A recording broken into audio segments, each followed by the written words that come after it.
હું જ્યારે ઘરે પહોંચ્યો તો મેં જોયું કે મારી પત્ની ખરાબ રીતે રડી રહી છે અને તે સીડીઓ પરથી પડી ગઈ છે. મેં તેને પૂછ્યું કે શું થયું, પણ જે કંઈ પણ તેણે મને જણાવ્યું તે સાંભળીને હેરાન રહી ગયું. મારું નામ કાર્તિક છે. મારું ભણવાનું પૂરું થયે ઘણા વર્ષો વીતી ચૂક્યા હતા, પરંતુ આજ સુધી મને કોઈ એવી નોકરી નહોતી મળી જેનાથી મારું જીવન બરાબર ચાલી શકે. જ્યાં પણ સાંભળતો કે નોકરી બહાર પડી છે ત્યાં પોતાનું રિઝ્યુમ લઈને પહોંચી જતો. દરેક ઇન્ટરવ્યૂમાં પૂરી મહેનતથી જવાબ આપતો, પરંતુ દર વખતે કોઈને કોઈ કારણસર મારી પસંદગી ન થતી.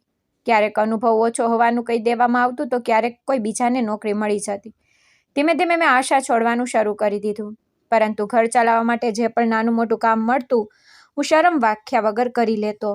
ક્યારેક કોઈ દુકાન પર હિસાબ કિતાબ જોઈ લેતો તો ક્યારેક કોઈ ગોદામમાં કામ કરી લેતો તો ક્યારેક કોઈ ઓફિસમાં થોડા દિવસો માટે અસ્થાયી કામ મળી જતું. જેટલા પૈસા મળતા તેનાથી ઘરના નાના મોટા ખર્ચા પૂરા કરવાની કોશિશ કરતો. મારા પરિવારમાં મારી મા, મારી નાની બહેન અને એક મારો નાનો ભાઈ હતો.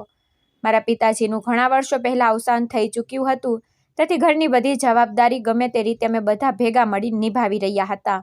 મારો નાનો ભાઈ ભણવામાં શરૂઆતથી જ ખૂબ હોશિયાર હતો. મારા નાના ભાઈનું નામ આકાશ હતું. તેણે મહેનત કરી અને બેંકની પરીક્ષા પાસ કરીને પ્રોબેશનરી ઓફિસર એટલે કે પીઓની નોકરી મેળવી લીધી. તેનો પગાર પણ ખૂબ સારો હતો અને નોકરી પણ કાયમી, તેથી ઘરમાં તેની ખૂબ ઇજ્જત થતી. મા દરેકને ખૂબ ગર્વથી કહેતી કે મારો દીકરો બેંકમાં અફસર છે. ધીમે ધીમે તેના માટે માંગા આવવા લાગ્યા અને થોડા જ સમય પછી તેના પણ લગ્ન થઈ ગયા. તેની પત્નીનું નામ દિવ્યા હતું. તે પણ એ જ બેંકમાં ક્લર્કની નોકરી કરતી. બંનેની નોકરી સારી હતી, બંનેની કમાણી પણ સારી, તેથી ઘરમાં તેમની દરેક વાતને ખૂબ મહત્ત્વ આપવામાં આવતું હતું. મા તેમની દરેક નાની મોટી જરૂરિયાતનું ધ્યાન રાખતી. જો તેમને કંઈ પસંદ આવી જાય તો તરત જ ખરીદી આપવામાં આવતું. જો તેમને ક્યાંક ફરવા જવું હોય તો મા પોતે ખુશી ખુશી તેમને મોકલી દેતી. હું આ બધું જોઈને સ્મિત તો આપી દેતો હતો, પણ અંદરથી મને ખૂબ જ દુઃખ થતું હતું, કારણ કે હું પણ તો આ જ ઘરનો દીકરો હતો.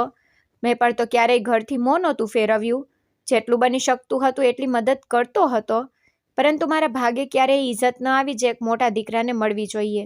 ઘણીવાર એવું થતું કે હું સવારથી સાંજ સુધી કામ કરીને થાકેલો ઘરે પાછો ફરતો, પરંતુ કોઈને પૂછવાની ફુરસદ નહોતી હોતી કે કાર્તિક તે ખાધું કે નહીં, તારો દિવસ કેવો રહ્યો. ચાર્ય મારો નાનો ભાઈ ઓફિસેથી થોડો પણ થાકેલો આવતો તો મા તરત જ તેના માટે ચા બનાવી દેતી, તેની પસંદગીની રસોઈ બનાવતી. વારંવાર પૂછતી દીકરા ક્યાંય તબિયત તો ખરાબ નથી. દિવ્યા પણ ઘરમાં આવતાની સાથે જ બધાની વહાલી બની ગઈ, કારણ કે તે પણ સારી નોકરી કરતી હતી. મા હંમેશા તેના વખાણ કરતી રહેતી અને કહેતી કે નસીબદાર લોકોને જ આવી વહુ મળે છે. હું તેમની વાતો ચૂપચાપ સાંભળતો રહેતો. મને દિવ્યાથી કોઈ નફરત નહોતી, કારણ કે તેને ક્યારેય મારી સાથે ખરાબ વ્યવહાર નહોતો કર્યો, પરંતુ મને જરૂર અહેસાસ થતો કે આ ઘરમાં માણસની કિંમત તેના પ્રેમ કે મહેનતથી નહીં, પરંતુ તેની કમાણીથી થાય છે.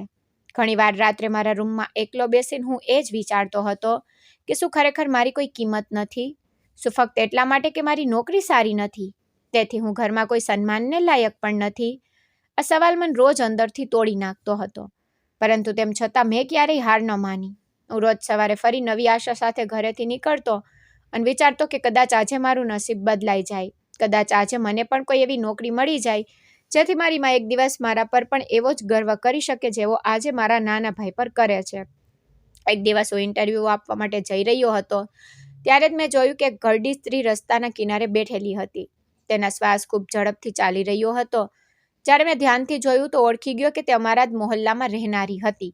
તેમનું ઘર અમારા ઘરથી થોડે દૂર હતું. હું તેમને બાળપણથી જાણતો હતો. તે ખૂબ ગરીબ હતા. તેમનું ગુજરાન રમકડાની એક નાની ટોપલી વેચીને ચાલતું હતું. તેમના પરિવારમાં બસ તેમની એક જ દીકરી હતી જેનું નામ અંજલિ હતું. તે દિવસે કદાચ ખૂબ સખ્ત ગરમીના કારણે તેમની તબિયત ખરાબ થઈ ગઈ. તે રસ્તાના કિનારે બેસીને ખરાબ રીતે હાંફી રહ્યા હતા. હું તરત જ તેમની પાસે ગયો અને ગભરાઈને બોલ્યો, માજી, શું થયું તમને? તમે ઠીક તો છો ને? તેમણે ખૂબ જ મુશ્કેલીથી મારી તરફ જોયું અને ધીમા અવાજે કહ્યું, દીકરા, કંઈ નહીં, બસ ખૂબ તરસ લાગી જ. જો થોડું પાણી મળી જાય તો કદાચ સારું લાગે. હું એક પર પણ રોકાયા વગર નજીકની દુકાનમાંથી પાણીની બોટલ લેવા લાગ્યો, પરંતુ જ્યારે પાછો આવ્યો તો તે જમીન પર પડેલા જોયા. મારો તો જીવ જાણે નીકળી ગયો. મેં તેમને ઉઠાવવાની ખૂબ કોશિશ કરી, તેમનું નામ લઈને બૂમો પાડી, પરંતુ તે કોઈ જવાબ આપી રહ્યા નહોતા. મેં આસપાસ ઊભેલા લોકો પાસે મદદ માંગી અને ગમે તે રીતે તેમને હોસ્પિટલ લઈ પહોંચ્યો. આખા રસ્તે હું તેમને કહેતો રહ્યો, માજી હિંમત રાખો, હમણાં ડૉક્ટર જોઈ લેશે, બધું ઠીક થઈ જશે. પરંતુ કદાચ નસીબને કંઈક અલગ જ મંજૂર હતું. હોસ્પિટલ પહોંચતા જ ડૉક્ટરોએ તપાસ કરી અને પછી મારી સામે આવીને બોલ્યા કે અમને અફસોસ છે, હવે ખૂબ મોડું થઈ ચૂક્યું છે. સખ્ત ગરમી અને તડકામાં વધુ સમય બેસી રહેવાના કારણે તેમને હાર્ટ એટેક આવ્યો અને તેમનું તે જ સમયે મોત થઈ ચૂક્યું છે. આ સાંભળતા જ એવું લાગ્યું કે જાણે મારા પગ નીચેથી જમીન સરકી ગઈ હોય. મને પોતાની જાત પર ગુસ્સો આવવા લાગ્યો કે કાશ હું થોડી મિનિટો પહેલાં પહોંચી ગયો હોત તો કદાચ તેમને બચાવી લેત. પરંતુ હવે કંઈ પણ થઈ શકે તેમ નહોતું. ભારે હૈયે હું તેમને લઈને તેમના ઘરે ગયો. જેવી અંજલિએ પોતાની માને તે હાલતમાં જોઈ તે જોર જોરથી રડવા લાગી. માં, તું મને એકલી છોડીને કેવી રીતે જતી રહી? હજુ તો હું તારા માટે રસોઈ બનાવી રહી હતી. તું તો કહીને ગઈ હતી કે તું જલ્દી પાછી આવીશ. માં, ઊભી થાને, જો હું અહીં છું, મને છોડીને ના જા. તેની ચીસો સાંભળીને આખા મોહલ્લાના લોકો ભેગા થઈ ગયા. આસપાસની સ્ત્રીઓએ તેને સંભાળી, પરંતુ તેનું રડવાનું બંધ થવાનું નામ નહોતું લઈ રહ્યું. તે જ દિવસે મોહલ્લાવાસીઓની મદદથી તેની માના અંતિમ સંસ્કાર તો કરી દેવામાં આવ્યા. હવે અંજલિ આ દુનિયામાં બિલકુલ એકલી રહી ગઈ. તેની પાસે ન તો કોઈ સંબંધી હતું અને ન તો કોઈ પોતાનું. પાડોશમાં રહેતા એક વડીલે મને જણાવ્યું કે હવે તેનો સહારો બનવાવાળું કોઈ નથી. આ સાંભળીને મારું દિલ ભરાઈ આવ્યું. મેં ગજવામાં હાથ નાખ્યો તો જોયું કે મારી પાસે થોડાક જ પૈસા બચ્યા હતા. મેં તે જ પૈસાથી થોડું કડિયાણું ખરીદી તેના ઘરે જઈને મૂકી દીધું. મેં તેને કહ્યું કે તું ચિંતા ન કર, જેટલી થઈ શકશે હું તારી મદદ કરીશ. તેણે ભીની આંખોથી મારી તરફ જોયું અને ફક્ત એટલું જ કહ્યું કે તમારો ખૂબ ખૂબ આભાર. જો આજે તમે ન આવ્યા હોત તો કદાચ મને ખબર જ ન પડત કે હું શું કરત. તેની આંખોમાં દર્દ હતું, પણ તેના ચહેરા પર એક માસુમિયત પણ હતી. જેણે મારા દિલને સ્પર્શી લીધું. હું ઘરે પાછો ફર્યો અને માને બધી વાત જણાવી. પરંતુ માએ મારી વાત સાંભળીને કહ્યું કે તને તારી પોતાની જિંદગીની કોઈ ચિંતા છે પણ ખરી કે નહીં? આજે ઇન્ટરવ્યૂ હતો તે પણ છોડી દીધો? જો આવી રીતે દરેક પર દયા ખાતો રહીશ તો જિંદગીમાં ક્યારેય આગળ નહીં વધી શકે. માની વાત સાંભળીને મને ખૂબ દુઃખ થયું, પરંતુ હું ચૂપચાપ મારા રૂમમાં જતો રહ્યો. તે રાત્રે મને બિલકુલ ઊંઘ ન આવી. વારંવાર અંજલિનો ઉદાસ ચહેરો અને તેની આંખોના આંસુ મારી આંખો સામે આવી રહ્યા હતા. સવાર થતાં જ હું ફરીથી તેના ઘરે પહોંચી ગયો. મેં પૂછ્યું, તું ઠીક છે? તેને હળવા સ્મિત સાથે કહ્યું કે હા, હું ઠીક છું. પછી અમે ઘણીવાર સુધી બેસીને વાતો કરતા રહ્યા. તે દરમિયાન મેં મનોમન નિર્ણય કરી લીધો કે હું તેની સાથે જ લગ્ન કરીશ.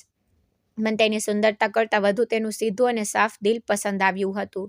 તે ખૂબ માસૂમ હતી અને તેની આંખોમાં કોઈ પણ પ્રકારની લાલચ નહોતી. હું ઘરે પહોંચ્યો અને માને સાફ સાફ કહી દીધું કે મને અંજલિ પસંદ છે. હું તેની સાથે જ લગ્ન કરવા માંગુ છું. ત્યાં દુનિયામાં બિલકુલ એકલી જ. જો હું તેનો સાથ આપીશ તો તેની જિંદગી પણ સુધરી જશે. મારી વાત સાંભળતા જ માનો ગુસ્સો સાતમા આસમાને પહોંચી ગયો.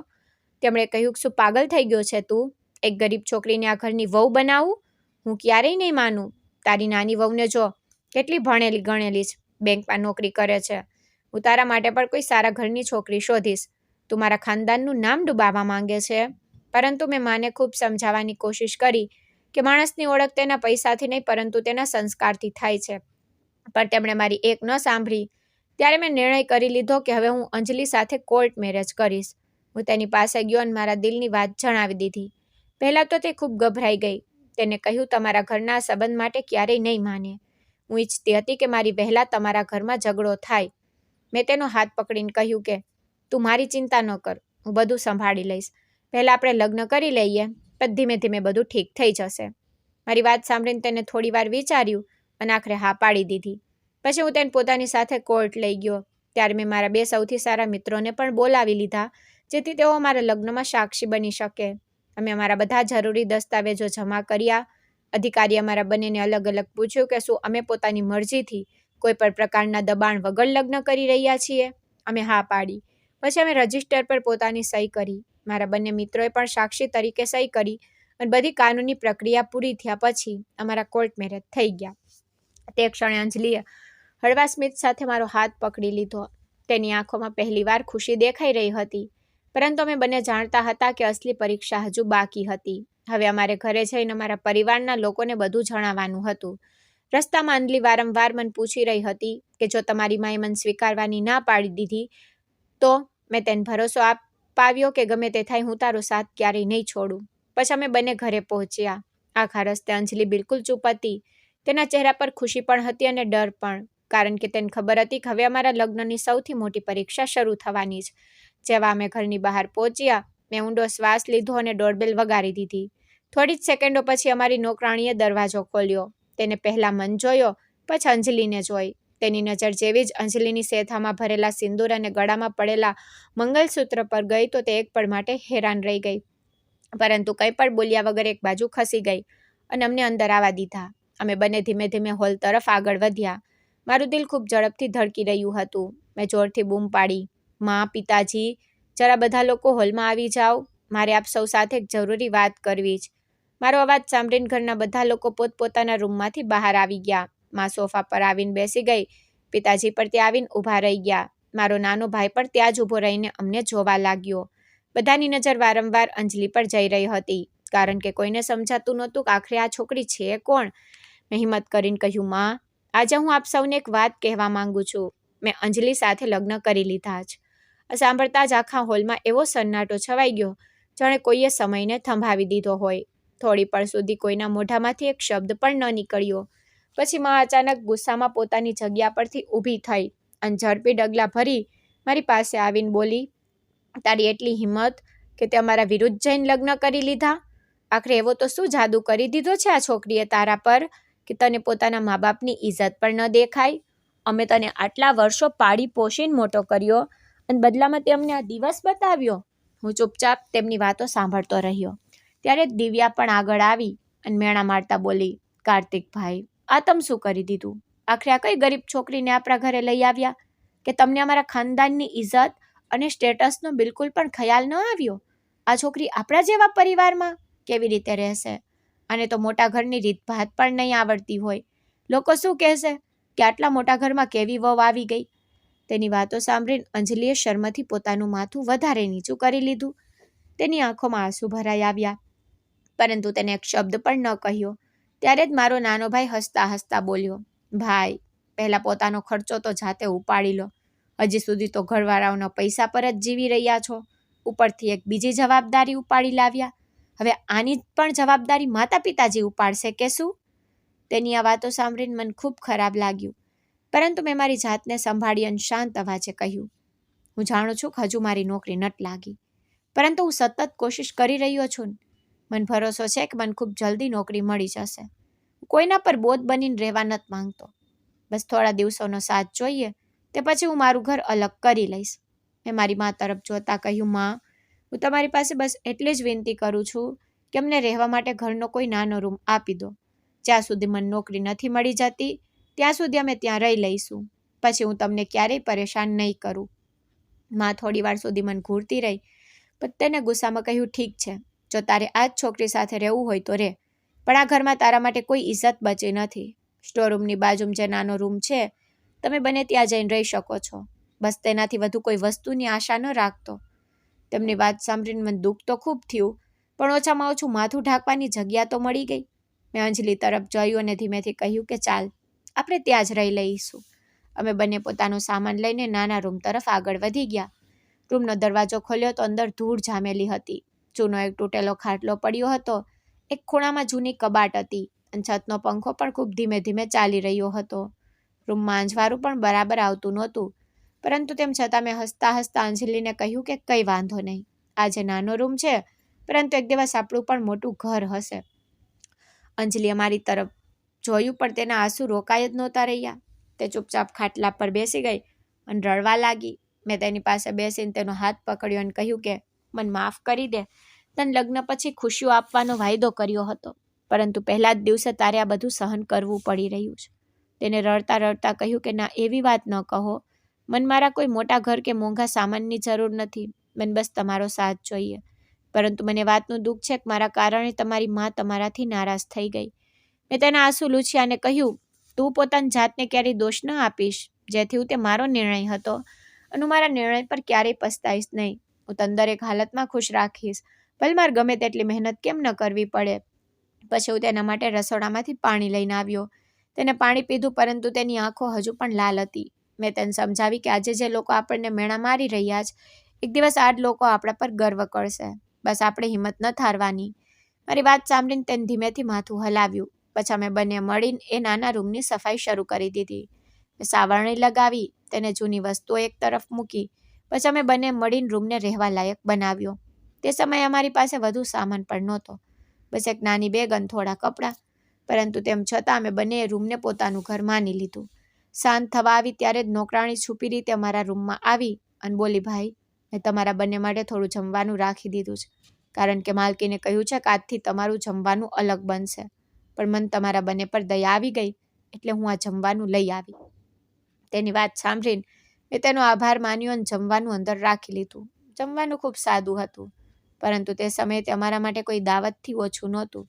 મેં અને અંજલિ એક જ થાળીમાં જમ્યું. જમતા જમતા મેં જોયું કે અંજલિ વારંવાર મારી તરફ જોઈ રહી છે. મેં હસીને પૂછ્યું, શું થયું? તેણે હળવા સ્મિત સાથે કહ્યું, પહેલીવાર કોઈએ મને આટલી પોતાની હોવાનો અહેસાસ કરાવ્યો છે. મારી પાસે તો આપવા માટે કંઈ પણ નથી, તેમ છતાં તમે તો મને તમારું નામ અને તમારો સાથ આપી દીધો. તેની વાત સાંભળીને મેં કહ્યું, મને બદલામાં કંઈ નથી જોઈતું. બસ એટલો વાયદો કર કે ભલે જિંદગીમાં ગમે તેટલી મુશ્કેલીઓ આવે, તું ક્યારેય મારો સાથ નહીં છોડે. તેણે તરત જ પોતાનો હાથ મારા હાથ પર મૂકી દીધો અને કહ્યું કે હું છેલ્લા શ્વાસ સુધી તમારો સાથ નિભાવીશ. તે રાત્રે અમે બંને એ જ નાના રૂમમાં કોઈ પણ ફરિયાદ વગર સૂઈ ગયા. પરંતુ બંનેના દિલમાં એક જ સપનું હતું કે એક દિવસ મહેનત કરીને અમારું નસીબ બદલી નાખીશું. અને જ ઘરમાં જે આજે અમારી બદનામી થઈ રહી છે, એક દિવસ બધાની નજરમાં અમારી ઇજ્જત અને ઓળખ જાતે બનાવીને બતાવીશું. પણ ધીમે ધીમે ઘરનો માહોલ વધુ ખરાબ થવા લાગ્યો. મા દિવ્યા અને મારી નાની બહેન ત્રણેયના મનમાં અંજલિ માટે પહેલાથી જ નફરત ભરેલી હતી. તેથી એક દિવસ ત્રણેય મળીને એક નવી ચાલ ચાલવાનો નિર્ણય કર્યો. બપોરનો સમય હતો. બધા લોકો હોલમાં બેઠા હતા. ત્યારે દિવ્યાએ માને કહ્યું, માં, હું એક વાત કહું, આપણે દર મહિને વગર કારણે નોકરાણી પર આટલા પૈસા કેમ ખર્ચ કરીએ છીએ, જ્યારે આપણા ઘરમાં એક મફતની નોકરાણી પહેલાથી જ હાજર છે? આખરે અંજલિ આખો દિવસ કરે છે શું? ગામડેથી આવી છે, ઘરનું કામ કરવાનું તો આને આવડતું જ હશે. આની પાસે બધા કામ કરાવી લો, આપણા પૈસા પણ બચી જશે અને આને પણ ખબર પડી જશે કે મોટા ઘરમાં કેવી રીતે રહેવાય છે. માને તો પહેલાથી જ અંજલિ પસંદ નહોતી, તેથી તેમણે એક પણ ક્ષણ વિચાર્યા વગર દિવ્યાની વાત માની લીધી. બીજા જ દિવસે નોકરાણીને કામ પરથી કાઢી મૂકવામાં આવી. ઘરના બધા કામ અંજલિ ઉપર નાખી દેવામાં આવ્યા. ત્યારે મને આ બાબતે કંઈ જ ખબર નહોતી, કારણ કે હું દરરોજ સવારે નોકરીની શોધમાં ઘરેથી નીકળી જતો હતો અને સાંજે જ પાછો આવતો હતો. મારી પાછળ બિચારી અંજલિ પર બહુ જુલ્મ થતા. તે રોજ સવારે સૌથી પહેલાં ઉઠતી, આખા ઘરમાં કચરા પોતા કરતી, પછી રસોડામાં જઈને બધા માટે નાસ્તો બનાવતી, ત્યાર પછી વાસણ ધોતી, કપડાં ધોતી, રસોઈ બનાવતી, ઘરની સાફ સફાઈ કરતી અને દિવસભર 1 મિનિટ પણ આરામ કર્યા વગર કામ કરતી રહેતી. પરંતુ કોઈ તેની મહેનતની પ્રશંસા તો દૂરની વાત હતી. ઉલટું દરેક નાની વાત પર તેને વઢવામાં આવતું. જો ખાવામાં મીઠું થોડું ઓછું થઈ જાય તો ઠપકો, જો ચા થોડી ઠંડી થઈ જાય તો ઠપકો, જો કોઈ વસ્તુમાં 5 મિનિટનો પણ મોડું થઈ જાય તો બધા ભેગા મળીને તેને મેણા મારવા લાગતા. પરંતુ અંજલિએ ક્યારેય કોઈની સાથે દલીલ કરી નહોતી. તે બસ ચૂપચાપ બધું સહન કરતી રહેતી, કારણ કે તેને ડર હતો કે જો તેને કંઈ કહ્યું તો ક્યાંક મારા અને ઘરના લોકો વચ્ચે ઝઘડો ન થઈ જાય. સાંજે જ્યારે હું ઘરે પાછો ફરતો તો તે હંમેશા સ્મિત સાથે મને કહેતી, બધું બરાબર છે, તમે ચિંતા ન કરો. હું પણ તેની વાતો પર ભરોસો કરી લેતો, કારણ કે તેને ક્યારેય મને પોતાની સાથે થઈ રહેલા જુલ્મ વિશે કંઈ જણાવ્યું જ નહોતું. થોડા દિવસો પછી મારી મહેનત રંગ લાવી. એક દિવસ હું બહુ ખુશ થઈને ઘરે પાછો ફર્યો.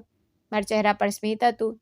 જેવો હું અંદર આવ્યો, મેં ખુશીથી બધાને અવાજ આપ્યો, મા, પિતાજી, બધા લોકો જરા અહીં આવો, મારે આપ સૌને એક સારા સમાચાર આપવા જ. મારો અવાજ સાંભળીને બધા લોકો હોલમાં આવી ગયા. મેં હસતા હસતા કહ્યું કે મને એક નાની પ્રાઇવેટ કંપનીમાં ઓફિસ આસિસ્ટન્ટની નોકરી મળી ગઈ છે. કંપની બહુ મોટી તો નથી, પણ કામ સારું છે અને મારી દર મહિને 20,000 સેલરી હશે. મને લાગ્યું હતું કે આ સાંભળીને ઘરના લોકો ખુશ થશે, પરંતુ અંજલિ સિવાય કોઈના ચહેરા પર ખુશી નહોતી. માએ બસ એટલું જ કહ્યું, ઠીક છે, નોકરી મળી ગઈ તો કયો બહુ મોટો તીર મારી લીધો. નાનો ભાઈ હસીને બીજી તરફ જોવા લાગ્યો. દિવ્યાએ પણ કોઈ ખાસ પ્રતિક્રિયા ન આપી, પરંતુ અંજલિની આંખોમાં ખુશીના આંસુ આવી ગયા. તેણે સૌથી પહેલાં મને અભિનંદન આપ્યા અને કહ્યું કે મને ખબર હતી કે તમને ચોક્કસ નોકરી મળશે. તે સમયે તેનું સ્મિત જોઈને મને બહુ શાંતિ મળી. ત્યાર પછી મારી રોજની નવી જિંદગી શરૂ થઈ ગઈ. રોજ સવારે વહેલા ઉઠીને ઓફિસ ચાલ્યો જતો અને સાંજે પાછો ફરતો. મને લાગતું હતું કે હવે ધીમે ધીમે બધું બરાબર થઈ જશે. પરંતુ મારા ગયા પછી ઘરમાં અંજલિ સાથે શું થયું હતું તેની મને જરાય ખબર નહોતી. એક સવારની વાત છે. મારી રજા નહોતી, તેથી હું હંમેશાની જેમ ઓફિસ ચાલ્યો ગયો. તે જ દિવસે દિવ્યાને પણ બેંક જવાનું હતું. તેણે પોતાના કેટલાક મોંઘા કપડાં કાઢીને અંજલિ સામે ફેંક્યા અને બોલી, સાંભળ, અને સરખી રીતે ઇસ્ત્રી કરી દેજે. જો એક પર કરટલી રહી ગઈ ને તો ઠીક નહીં થાય. તે દિવસે અંજલિની તબિયત પહેલાંથી જ સારી નહોતી. તેને હલકો તાવ હતો અને વારંવાર ચક્કર પણ આવી રહ્યા હતા. પરંતુ તેને કંઈ ન કહ્યું, કારણ કે જો ના પાડતી તો પછી બધા ભેગા મળીને તેને હજુ વધારે વાતો સંભળાવતા. તે ધીમે ધીમે કપડાં પર ઇસ્ત્રી કરવા લાગી. ત્યારે જ અચાનક માએ જોરથી અવાજ આપ્યો, અંજલિ, જરા અહીં આવો. તેણે જલ્દીથી ઇસ્ત્રી સીધી મૂકી અને દોડીને મા પાસે ચાલી ગઈ. માએ તેને રસોડામાંથી કંઈક સામાન લાવવા માટે મોકલી દીધી. તે જલ્દી કામ કરીને પાછી ફરી રહી તો જોયું કે ઇસ્ત્રી વધારે વાર સુધી એક જ જગ્યા મૂકી રહેવાને કારણે દિવ્યાનો મોંઘો ડ્રેસ હલકો બળી ગયો. આ જોતાં જ તેના ચહેરાનો રંગ ઉડી ગયો. ત્યારે તે જ સમયે દિવ્યા પણ ત્યાં આવી ગઈ. જેવી તેની નજર બળેલા ડ્રેસ પર પડી, તેનો ગુસ્સો સાતમા આસમાને પહોંચી ગયો. તેને કંઈ પણ સાંભળ્યા વગર અંજલિના ગાલ પર જોરદાર એક થપ્પડ મારી દીધી. અંજલિ રથરાઈને નીચે પડતા બચી. પરંતુ દિવ્યાનો ગુસ્સો તોય શાંત ન થયો. તેણે ગુસ્સામાં ગરમ ઇસ્ત્રી ઉઠાવીને અંજલિનો હાથ પકડીને તેના હાથની ઉપર મૂકી દીધી. ગરમ ઇસ્ત્રી અડતા જ અંજલિના મોઢામાંથી દર્દથી ભરેલી જોરદાર ચીસ નીકળી ગઈ. તેની આંખોમાંથી આંસુ વહેવા લાગ્યા અને હાથ તરત જ ખરાબ રીતે બળી ગયો. તે દર્દથી કાપવા લાગી, પરંતુ ત્યાં હાજર કોઈનું દિલ ન પીગળ્યું. ત્યારે જ અવાજ સાંભળીને મા પણ ત્યાં આવી ગયા. અંજલિને લાગ્યું હતું કદાચ હવે મા તેને બચાવશે, પરંતુ થયું બિલકુલ ઉલટું. માએ દિવ્યાને વઢવાને બદલે તેની પીઠ થાબડી અને બોલી, શાબાશ બેટા, બિલકુલ સાચું કર્યું. જો આજે આને પાઠ નહીં ભણાવે તો કાલે આ આપણા માથા પર ચડી જશે. આવી છોકરીઓને તેમની ઓકાત યાદ અપાવી પડે છે. માની આ વાતો સાંભળીને અંજલિનું દિલ પૂરી રીતે તૂટી ગયું. તેણે પોતાનો બળેલો હાથ છુપાવી લીધો, ચૂપચાપ માથું નમાવીને ઊભી રહી ગઈ. કારણ કે તેને ખબર હતી કે જો તેને પોતાની સફાઈ આપવાની કોશિશ પણ કરી તો અહીં કોઈ તેની વાત સાંભળવાનું નહોતું. તે આ બધું જ ચૂપચાપ સહન કરતી રહી. તેને ક્યારેય પણ મન પોતાના પર થઈ રહેલા જુલમ વિશે કંઈ ન જણાવ્યું, કારણ કે તે નહોતી ઈચ્છતી કે મારી વજહથી ઘરમાં વધુ લડાઈ ઝઘડો થાય. રોજની જેમ સાંજે ઓફિસેથી ઘરે પાછો ફર્યો તો હંમેશાની જેમ તે હસતા મારી પાસે આવી. મારા હાથમાં બેગ લીધી, મારા માટે પાણી લઈને આવી અને પછી રસોડામાંથી જમવાનું કાઢીને મારી સામે મૂકી દીધું. તેના ચહેરા પર હંમેશાની જેમ સ્મિત હતું, પરંતુ આજે તેના સ્મિત પાછળ છુપાયેલું દર્દ હું અનુભવી શકતો હતો. તે મારી પાસે બેસીને મને પૂછવા લાગી, આજે તમારો દિવસ કેવો રહ્યો ઓફિસમાં? બધું બરાબર છે ને? મેં પણ હસીને કહ્યું, હા, બધું બરાબર હતું. પછી અચાનક મારી નજર તેના હાથ પર પડી. તેનો હાથ ખરાબ રીતે બળેલો હતો. તેના પર મોટો લાલ નિશાન બનેલો હતો. જે જોઈને હું ગભરાઈ ગયો. મેં તરત જ તેનો હાથ પોતાના હાથમાં લીધો અને કહ્યું, અંજલિ, આ શું થયું તારા હાથને? આટલો ખરાબ રીતે બળી ગયો? તેને એક ક્ષણ માટે મારી તરફ જોયું, પછી નજરો નમાવી લીધી અને હસવાનો પ્રયત્ન કરતા બોલી, કંઈ નથી, બસ રસોઈ બનાવતી વખતે ભૂલથી ગરમ વાસણ હાથ પર અડી ગયું એટલે બળી ગયો. હું તેની આંખોને જોઈ રહ્યો હતો. મને સાફ લાગી રહ્યું હતું કે તે મારી સાથે જૂઠું બોલી રહી છે. મેં કહ્યું, અંજલિ, રસોઈ બનાવતી વખતે હાથ આવી રીતે નથી બળતો, અને જો બળી પણ જાય તો તે આના પર કોઈ દવા કેમ ન લગાવી? તેણે ફરી એ જ વાત દોહરાવી કે કંઈ નથી થયું, તમે ચિંતા ન કરો, હું ઠીક છું. પરંતુ મારું દિલ માનવા તૈયાર નહોતું. મને લાગી રહ્યું હતું કે ચોક્કસ કોઈ વાત છે જે તે મારાથી છુપાવી રહી છે. હું તરત જ ફ્રીજ પાસે ગયો, ત્યાંથી બરફ કાઢ્યો અને તેના હાથ પર ધીમે ધીમે લગાવવા લાગ્યો. તે દર્દથી હલકી ધ્રુજી ઉઠી, પરંતુ તોય હસવાનો પ્રયત્ન કરતી રહી. મેં તેના હાથ પર મલમ પણ લગાવ્યો. કહ્યું કે પોતાનું ધ્યાન રાખતી કર, તું આખો દિવસ કામ કરતી રહી છે. જો તને કંઈ થઈ ગયું તો મને બહુ ખોટું લાગશે. તેને મારી તરફ જોયું અને બસ એટલું કહ્યું કે મને કંઈ નહીં થાય. તમે બસ પોતાનું ધ્યાન રાખજો. તમારી નોકરી હજુ નવી લાગી છે ને, મહેનતથી કામ કરજો. હું તેની વાત સાંભળીને ચૂપ થઈ ગયો, પરંતુ મારા મનમાં ક્યાંક ને ક્યાંક શંકા બેસી ગઈ હતી. તે મને સાચું નથી કહી રહી. ધીમે ધીમે દિવસો પસાર થતા ગયા. રોજ સવારે ઓફિસ ચાલ્યો જતો અને સાંજે પાછો આવતો. અંજલિ હંમેશાની જેમ ઘરનું બધું કામ કરતી રહેતી. ક્યારેય પણ પોતાના દર્દનો અહેસાસ મને ન થવા દેતી. એક દિવસ સાંજનો સમય હતો. હું ઓફિસેથી થોડો મોડો ઘરે પહોંચ્યો. જેવો અંદર આવ્યો જોયું કે હોલમાં બધા લોકો બેઠા હતા. મા સોફા પર, દિવ્યાન, મારો નાનો ભાઈ આકાશ પણ હમણાં જ બહારથી પાછા ફર્યા હતા. મા તેમને જોઈને બહુ પ્રેમથી બોલી, અરે મારા બાળકો, આવી ગયા તમે લોકો? બહુ થાકી ગયા હશો, આવો બેસો. હું હમણાં જ અંજલિને કહું છું કે તમારા માટે ગરમા ગરમ જમવાનું પીરસી દે. આખરે દિવસભર આટલી મહેનત જે કરો છો. તેમના અવાજમાં એટલો પ્રેમ હતો કે હું થોડી ક્ષણો માટે તેમને જોતો જ રહી ગયો, કારણ કે આજ માં અંજલિ સાથે હંમેશા નોકર જેવું વર્તન કરતી હતી. ત્યારે જ મારી નજર આકાશના હાથમાં રાખેલા મીઠાઈના મોટા ડબ્બા પર ગઈ. માએ હસીને પૂછ્યું, અરે બેટા, આ મીઠાઈ કઈ ખુશીમાં લાવ્યો? ત્યારે આકાશ ખુશીથી બોલ્યો, માં, પહેલાં બધાનું મોઢું તો મીઠું કરાવો, પછી જણાવું છું. અને હસતા હસતા તેના મોઢામાં મીઠાઈનો એક ટુકડો મૂક્યો તો તે બોલ્યો, માં, આજે મારું પ્રમોશન થઈ ગયું. હવે હું બેંકમાં ચીફ મેનેજર બની ગયો છું અને મારી સેલરી 80,000 મહિને થઈ ગઈ છે. આ સાંભળતા જ માં ખુશીથી ઉછળી પડ્યા. તેમણે તરત જ આકાશને ગળે લગાવી લીધો અને બોલી, મને ખબર હતી, મારો દીકરો એક દિવસ બહુ મોટો માણસ બનશે. પિતાજી પણ હસી રહ્યા હતા. દિવ્યા તો ખુશીના માર્યા સમાતી નહોતી. તેને ગર્વથી કહ્યું, જોયું માં, મેં કહ્યું હતું ને કે આકાશ બહુ જલ્દી પ્રગતિ કરશે. આખા ઘરમાં ખુશીનો માહોલ બની ગયો. ત્યારે જ માએ જોરથી અવાજ આપ્યો, અંજલિ ક્યાં છે? જલ્દી બહાર આવ ને બધા માટે મીઠાઈ લઈને આવ. અંજલિ રસોડામાંથી જલ્દી બહાર આવી. તેના હાથ હજુ પણ સરખી રીતે ઠીક નહોતા થયા. તોય તેને કંઈ પણ કહ્યા વગર બધાને મીઠાઈ પીરસવાની શરૂ કરી દીધી. પરંતુ કોઈ એક વાર પણ તેને ન પૂછ્યું કે તે કેવી છે અથવા દિવસભર તેને કંઈ ખાધું પણ છે કે નહીં. બધા લોકો ફક્ત આકાશની સફળતાની ઉજવણી કરી રહ્યા હતા. ત્યારે આકાશે ખુશીથી કહ્યું, માં, આજે ઘરમાં પાર્ટી થશે. મારા બધા મિત્રો આવશે. ઓફિસના કેટલાક લોકો પણ આવશે. આજે ખૂબ ધામધૂમથી ઉજવણી કરીશું. માએ તરત જ કહ્યું, બિલકુલ થશે બેટા. આજે તો આખા ઘરમાં ખુશીનો માહોલ રહેશે. પણ તેમણે અંજલિ તરફ ફરીને કહ્યું, સાંભળી લીધું ને? આજ રાતની બધી રસોઈ તું એકલી બનાવીશ. કોઈ કમી ન રહેવી જોઈએ. જાત જાતના શાકભાજી, મીઠાઈ, સ્નેક્સ બધું જ તૈયાર હોવું જોઈએ. જો કોઈ વસ્તુમાં કમી રહી ગઈ ને તો સારું નહીં થાય. અંજલિએ ચૂપચાપ માથું હલાવીને હા પાડી દીધી. પાછી રસોડામાં ચાલી ગઈ. હું આ બધું જોઈ રહ્યો હતો. મારા મનમાં વારંવાર એ જ સવાલ ઉઠી રહ્યો હતો કે આખરે આ ઘરમાં દરેક ખુશીનો બોજ ફક્ત અંજલિના ખંભા પર જ કેમ નાખી દેવામાં આવે છે. પરંતુ તે સમયે માહોલ ખરાબ કરવાનો નહોતો માંગતો. તેથી હું પણ ચૂપ રહ્યો. બીજે તરફ રસોડામાં અંજલિ એકલી સતત કલાકો સુધી રસોઈ બનાવતી રહી. તેનો બળેલો હાથ હજુ પણ પૂરી રીતે ઠીક નહોતો થયો. તોય તે દર્દ સહન કરતા બધા માટે પકવાન તૈયાર કરી રહી હતી. કારણ કે તેને ખબર હતી કે જો જરાય ભૂલ થઈ ગઈ તો ફરી એકવાર તેને બધાનો ગુસ્સાનો સામનો કરવો પડશે. પણ માએ અચાનક મને અવાજ આપ્યો અને બોલી, બેટા, મારી તબિયત કંઈક ઠીક નથી લાગી રહી. તું જરા મેડિકલ સ્ટોર પરથી મારી દવા લઈને આવી જા. મેં કંઈ પણ વિચાર્યા વગર તરત જ હા પાડી દીધી. દવા લેવા માટે ઘરેથી નીકળી ગયો.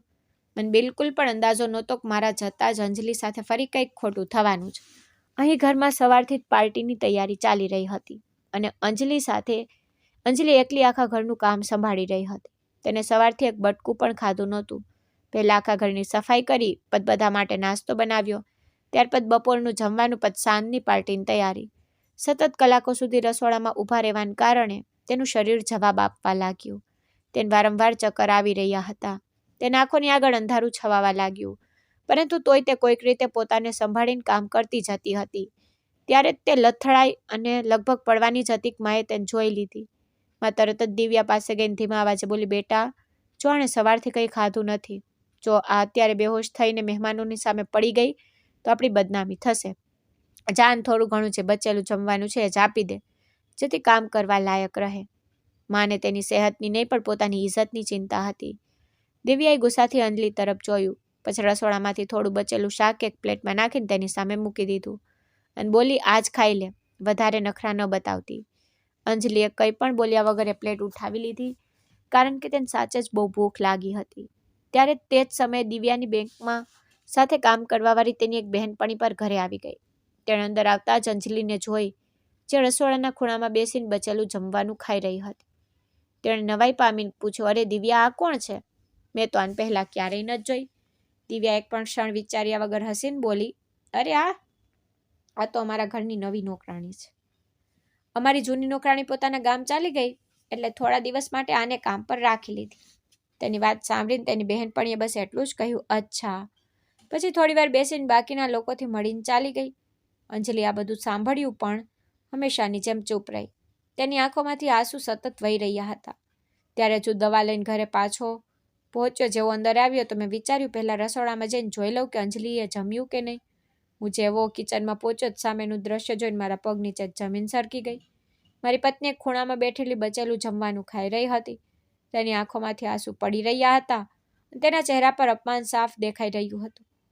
મારું દિલ તૂટી ગયું. મેં તરત જ તેના હાથમાંથી પ્લેટ હટાવી, તેનો હાથ પકડ્યો અને તેને લઈને સીધો હોલમાં આવી ગયો, જ્યાં બધા મહેમાનો બેઠા હતા.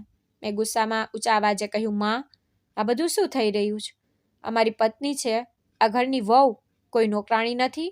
તમે આની આ હાલત કેવી રીતે બનાવી દીધી? મારો અવાજ સાંભળીને બધા મહેમાનો અમારી તરફ જોવા લાગ્યા. ત્યારે દિવ્યાની એ જ બહેનપણી પણ નવાઈ પામીને બોલી, પરંતુ દિવ્યા, તે તો હમણાં કહ્યું કે આ તમારા ઘરની નોકરાણી છે. કાર્તિક કહી રહ્યો છે કે આ તેમની પત્ની છે. આખરે સાચું શું છે? આખો હોલમાં સન્નાટો છવાઈ ગયો. કોઈની પાસે કોઈ જવાબ નહોતો. મેં બધાની સામે કહ્યું કે હા, મારી પત્ની છે. મેં આની સાથે મારી મરજીથી લગ્ન કર્યા છે. આ ગરીબ જરૂર છે, પણ આનું આત્મસન્માન કોઈનાથી ઓછું નથી. અને આજે જે રીતે આની સાથે વર્તન કરવામાં આવ્યું છે તેના માટે મને શરમ આવી રહી છે. મારી વાત સાંભળીને માં ગુસ્સામાં મારી પાસે આવ્યા અને દાંત કચકચાવતા બોલ્યા, તું આ શું તમાશો કરી રહ્યો છે બધાની સામે? અમારા ખાનદાનની ઇજ્જત ધૂળમાં મેળવી રહ્યો છે. ચૂપચાપ પોતાની પત્નીને લઈને રૂમમાં જા. એ તેમની આંખો નાખીને કહ્યું કે નહીં માં, હવે બસ બહુ થઈ ગયું. હું આને રૂમમાં નહીં લઈ જાઉં, પરંતુ હવે અમે બંને આ ઘરમાં જ નહીં રહીએ. એટલું કહીને અંજલિને લઈને પોતાના રૂમમાં ચાલ્યો ગયો. ત્યાં પહોંચીને મેં તેનો હાથ પકડ્યો અને કહ્યું, હવે તારે એક પણ દિવસ અહીં રહેવાની જરૂર નથી. સવાર થતાં જ આપણે આ ઘર હંમેશા માટે છોડી દઈશું. તેણે મને રોકવાનો પ્રયત્ન કર્યો, પરંતુ મારો નિર્ણય પાકો હતો. તે રાત્રે અમે બંને જેમ તેમ કરીને રાત વિતાવી, પણ સવાર થતાં જ મને ઓફિસથી અચાનક જરૂરી કોલ આવી ગયો. મારે તરત જ જવું પડ્યું. મેં અંજલિને કહ્યું, તું કોઈ પણ સંજોગોમાં રૂમની બહાર ન નીકળતી. હું જલ્દી જ પાછો આવીશ અને પછી અમે બંને અહીંથી ચાલ્યા જઈશું. તેને હામાં માથું હલાવી દીધું અને ઓફિસ ચાલ્યો ગયો. પરંતુ મારા જતા જ માં અને દિવ્યા ફરી તેના રૂમમાં પહોંચી ગયા. તેમણે તેને જબરદસ્તી બહાર બોલાવી ઘરનું કામ કરવા કહ્યું. અંજલિએ ના પાડી તો બંને તેની સાથે ઝઘડવા લાગી. વાત એટલી વધી ગઈ કે સીડીઓ પાસે ધક્કામુક્કી થવા લાગી અને ત્યારે જ અંજલિનું સંતુલન બગડી ગયું. તે સીડીઓથી ગબડતી નીચે જઈ પડી. તેનું માથું સીડી સાથે અથડાયું, હાથ પગ પણ છોલાઈ ગયા.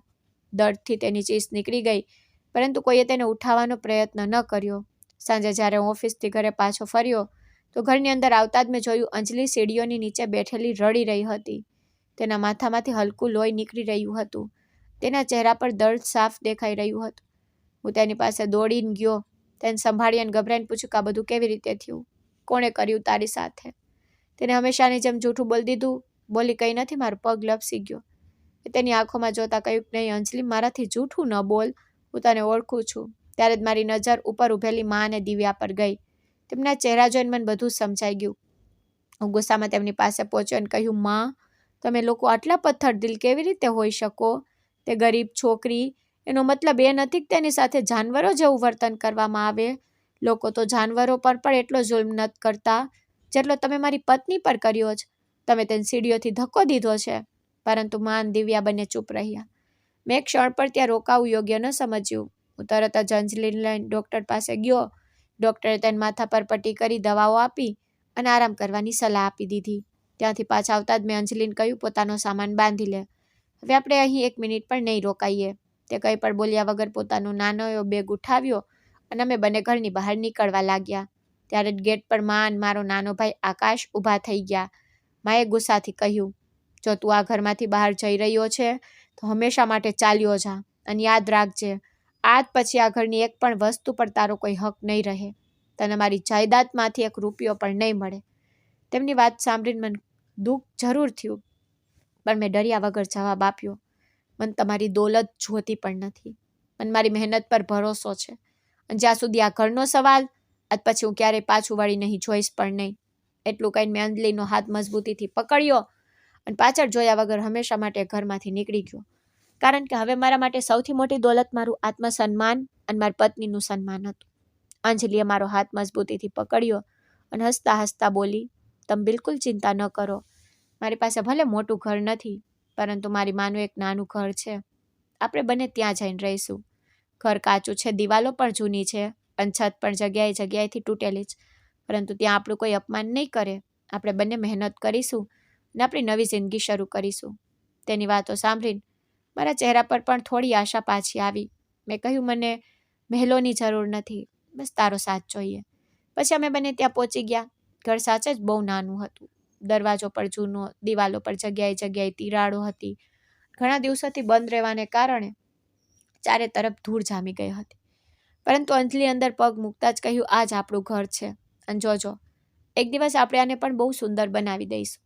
તેને મોડું કર્યા વગર સાવરણી ઉઠાવી અને આખા ઘરની સફાઈ કરવા લાગી. મેં પણ તેને મદદ કરી. આમ બંને મળીને જૂની તૂટેલી વસ્તુ એક તરફ મૂકી, ભોંયતળિયું સાફ કર્યું અને ઘરને રહેવા લાયક બનાવી દીધું. મારી પાસે જે થોડા ઘણા પૈસા બચ્યા હતા, હું બજાર ગયો અને થોડું રાશન ખરીદીને લઈ આવ્યો, જેમાં લોટ, દાળ, ચોખા, તેલ અને થોડો જરૂરી સામાન હતો. સાંજે અંજલીએ પહેલીવાર તે નાના ઘરના રસોડામાં રસોઈ બનાવી. આમ બંને જમીન પર બેસીને એક જ થાળીમાં જમવા લાગ્યા. તે સમયે અમારી પાસે ન તો સારું ફર્નિચર હતું અને ન તો કોઈ સુવિધા, પરંતુ તેમ છતાં અમારા બંનેના ચહેરા પર શાંતિ હતી, કારણ કે હવે અમે કોઈના મેણાટોણા મારવા વાળું નહોતું. તે રાત્રે સૂતી વખતે છતમાંથી હવા તો આવી રહી હતી, ક્યાંક ક્યાંક પાણી ટપકવાના નિશાન પણ સાફ દેખાઈ રહ્યા હતા, પરંતુ અંજલિ હસીને બોલી, મને તો આ ઘર કોઈ મહેલથી ઓછું નથી લાગતું, કારણ કે અહીં આપણે બંને આપણા મનથી રહી શકીએ છીએ. તેની વાત સાંભળીને મેં તેનો હાથ પકડી લીધો અને કહ્યું, વચન આપું છું કે એક દિવસ તને આનાથી પણ સારું ઘર આપીશ, જ્યાં તને ક્યારેય કોઈ વસ્તુની કમી નહીં હોય. બીજા દિવસે સવારે અંજલિ હંમેશાની જેમ વહેલી ઉઠી ગઈ.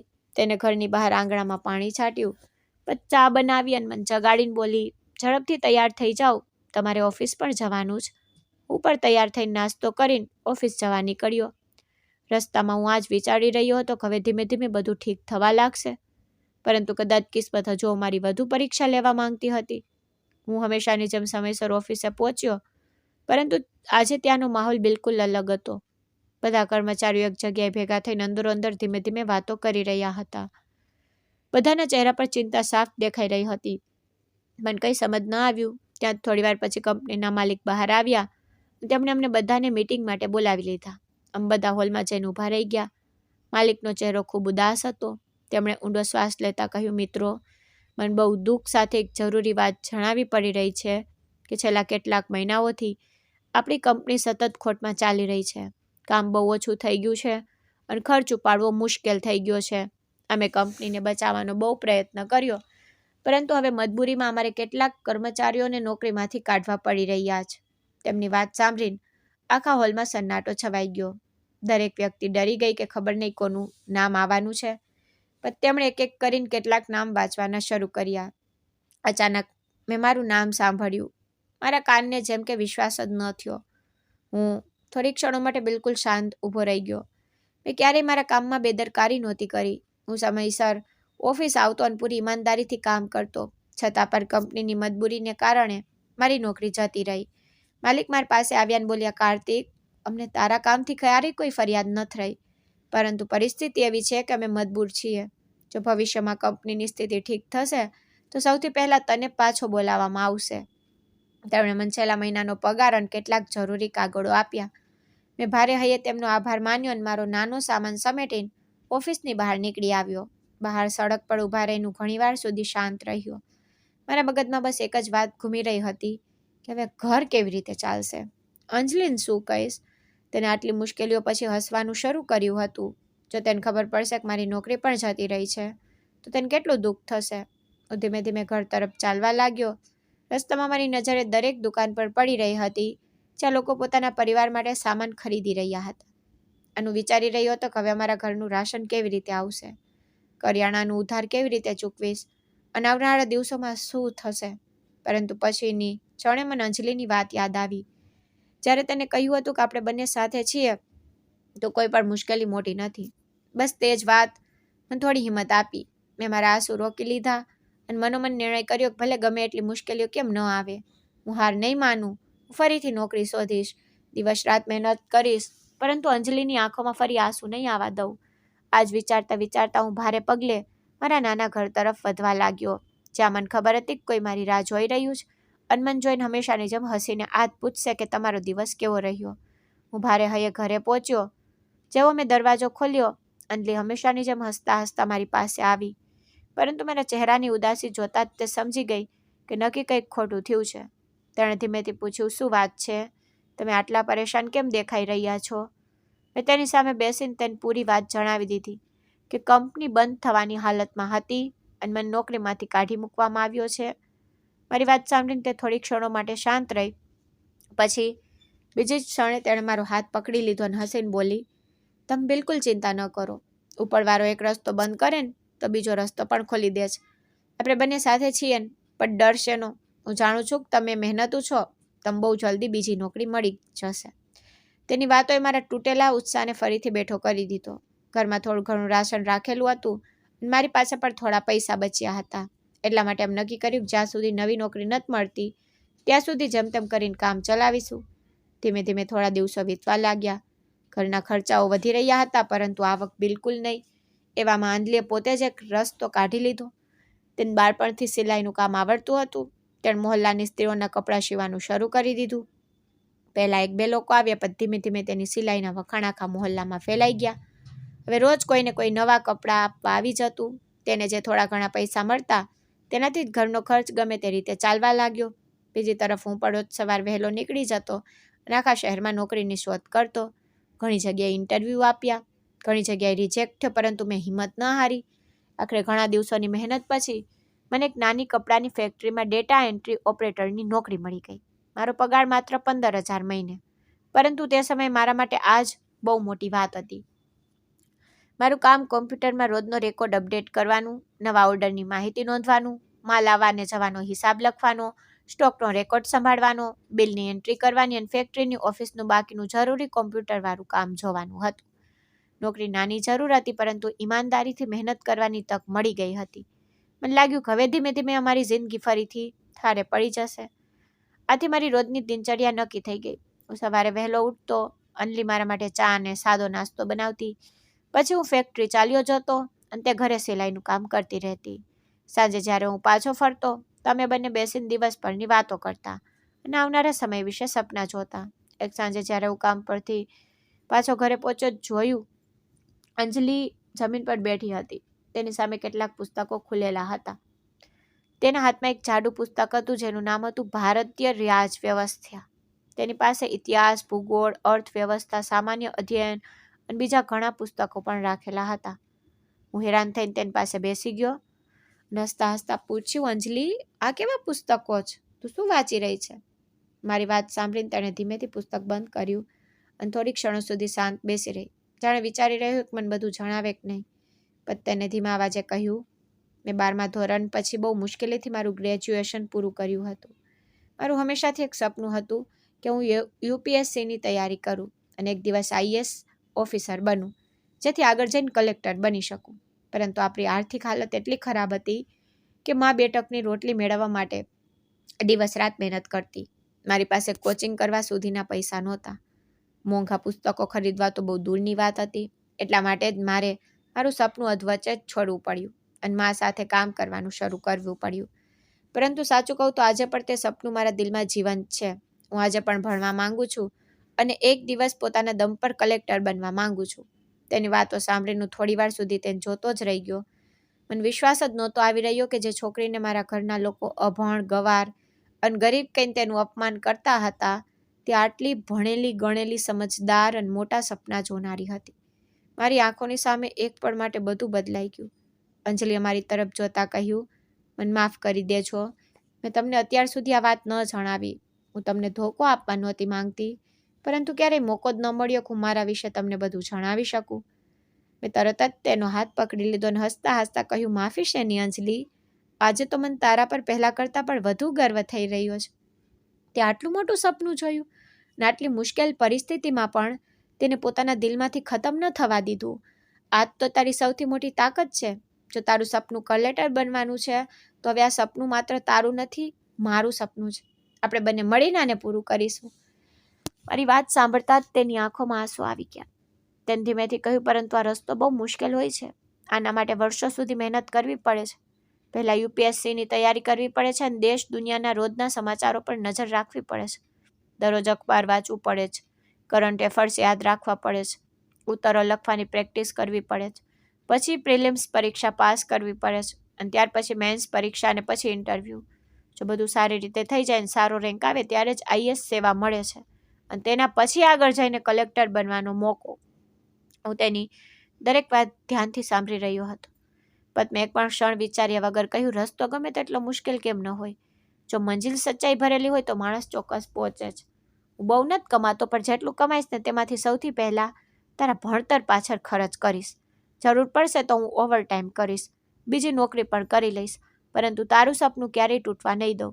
તે દિવસે પહેલીવાર મેં તેની આંખોમાં ફરી એ જ ચમક જોઈ જે કદાચ વર્ષો પહેલાં ગરીબીએ તેની પાસેથી છીનવી લીધી હતી. તેને ભાવુક થઈને મારો હાથ પોતાના બંને હાથોમાં પકડી લીધો અને કહ્યું કે મને તો હંમેશા લાગતું હતું કે મારા સપના મારી માની સાથે જ ખત્મ થઈ ગયા, પરંતુ આજે તમે મને ફરીથી જીવવાની વજહ આપી દીધી.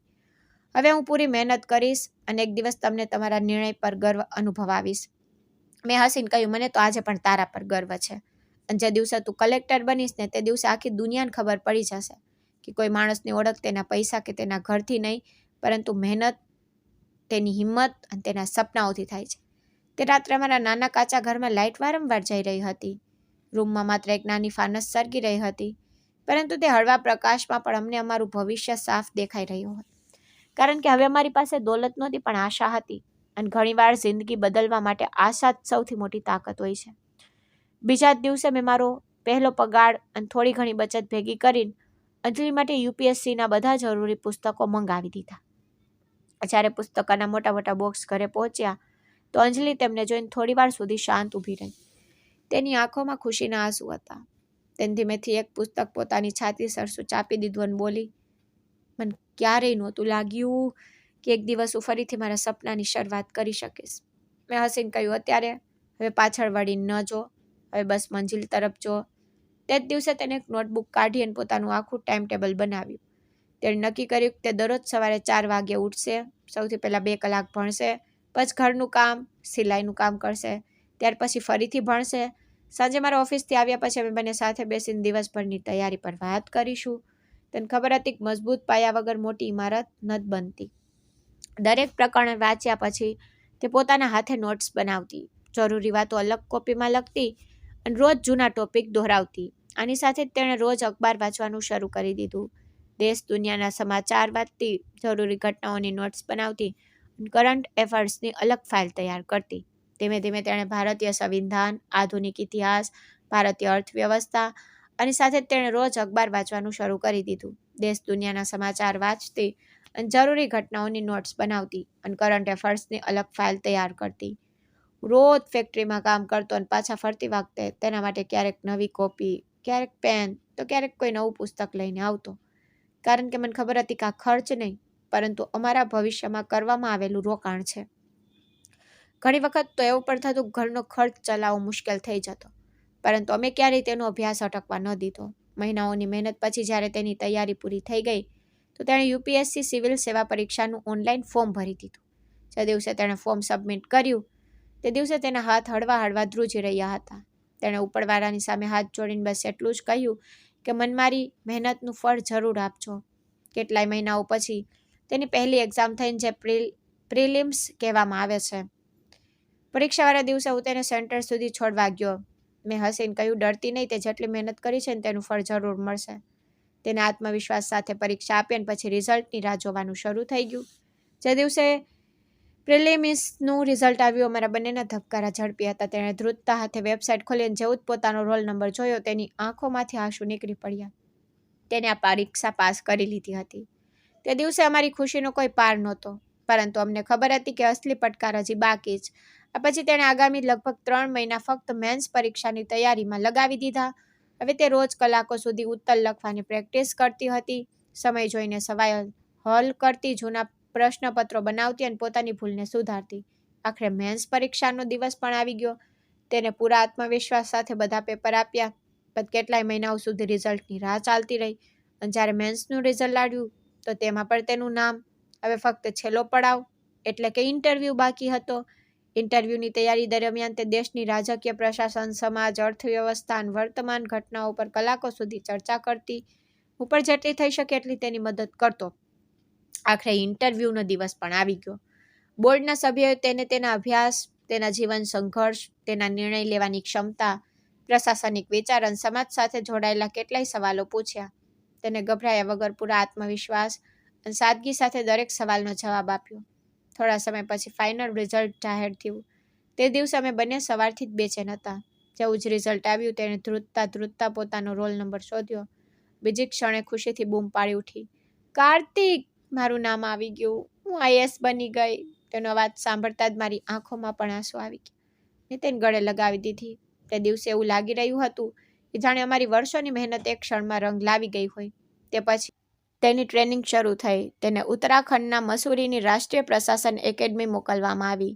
ત્યાં તેને પ્રશાસન, કાયદો, સરકારી વ્યવસ્થા, આપત્તિ વ્યવસ્થાપન, પોલીસ પ્રશાસન, વિકાસ યોજનાઓ, સરકારી ફાઇલોનું કામ, જનતાની સમસ્યાઓનું સમાધાન અને એક જવાબદાર અધિકારીની તમામ ફરજો શીખી.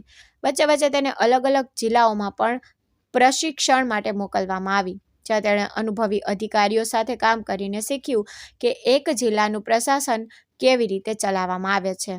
ટ્રેનિંગ પૂરી થયા પછી તેની IAS અધિકારી તરીકે નિમણૂક થઈ ગઈ. તેને થોડો સમય અલગ અલગ પ્રશાસનિક પદો પર કામ કરીને અનુભવ મેળવ્યો અને પછી એક દિવસ સરકારે તેને એક જિલ્લાના જિલ્લાધિકારી એટલે કે કલેક્ટર નિમણૂક કરી દીધા. જે દિવસે તેને પહેલીવાર કલેક્ટર ઓફિસમાં પગ મૂક્યો, તેની આંખોમાં ખુશીના આંસુ હતા. તેને કદાચ પોતાની માની યાદ આવી રહી હતી, જેણે ગરીબીમાં પણ તેને ભણાવી અને પોતાના અધૂરા સપનાઓ હોવા છતાં દીકરીના સપના જીવતા રાખ્યા. મને પણ તે દિવસે એવું લાગી રહ્યું હતું કે જાણે મારા જીવનની સૌથી મોટી જીત થઈ ગઈ હોય. થોડા સમય પછી તેની ટ્રેનિંગ અને શરૂઆતની નિમણૂકો પૂરી થઈ અને હું તેને લેવા ગયો. જેવી તે મારી સામે આવી, તેને કંઈ પણ બોલ્યા વગર મને ગળે લગાવી દીધો. રડતા રડતા બોલી, મને આજે પણ વિશ્વાસ નથી થઈ રહ્યો કે જે છોકરી પાસે ક્યારેક બેટકનું જમવાનું પણ મુશ્કેલીથી થતું હતું, આજે તે જ એક જિલ્લાની કલેક્ટર બની ગઈ.